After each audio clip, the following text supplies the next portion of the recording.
بسم اللہ الرحمن الرحیم۔ قبل از اسلام عرب کے اندر مختلف رسمی جانور پائے جاتے تھے اور ان کے نام اور ان کی تعریفات اس پر آپ حضرات کے سامنے بات کرنا چاہوں گا۔ بحیرہ، یہ صاحبہ کا مادہ بچہ جو 10 لگاتار مادہ کے بعد پیدا ہوتی۔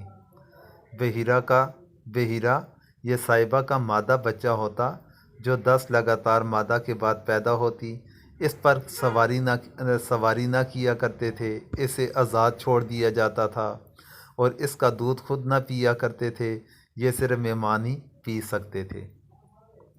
اب اوپر جو ذکر کیا بحیرہ، یہ صاحبہ کا مادہ بچہ ہوتی، تو اب صاحبہ کسے کہتے ہیں کہ صاحبہ اس اونٹنی کو کہا جاتا ہے کہ جس سے پے در پے 10 بار مادہ بچے پیدا ہوں۔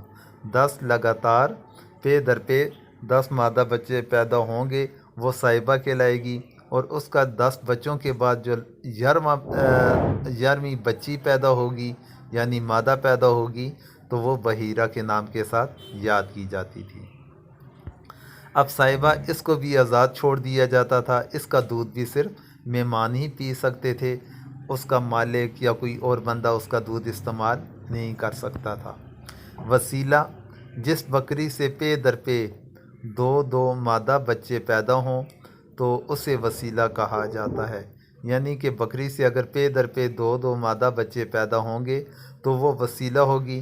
ان 10 مادہ کے بعد جو پیدا ہوتا تو اس کو صرف مرد کھا سکتے تھے، اور اگر وہ مردہ پیدا ہوتا تو مرد اور عورت دونوں کھا سکتے تھے، یعنی اگر زندہ ہوتا تو صرف مرد کھا سکتا تھا، اگر وہ مردہ پیدا ہوتا تو ایسی صورت کے اندر وہ دونوں کھا سکتے تھے۔ حامی، اس نر اونٹ کو کہتے ہیں کہ جس کی جفتی سے اونٹنی کے لگاتار 10 مادہ بچے پیدا ہوتے۔ ایسے حامی اونٹ کو آزاد چھوڑ کر صرف جفتی کے لیے چھوڑ دیا جاتا تھا، اسے کسی اور کام کے لیے استعمال نہیں کیا جاتا تھا۔ یہ تھا عرب کے اندر مختلف رسمی جانور اور ان کی تعریفات۔ امید ہے اچھے انداز کے ساتھ سمجھ گئے ہوں گے۔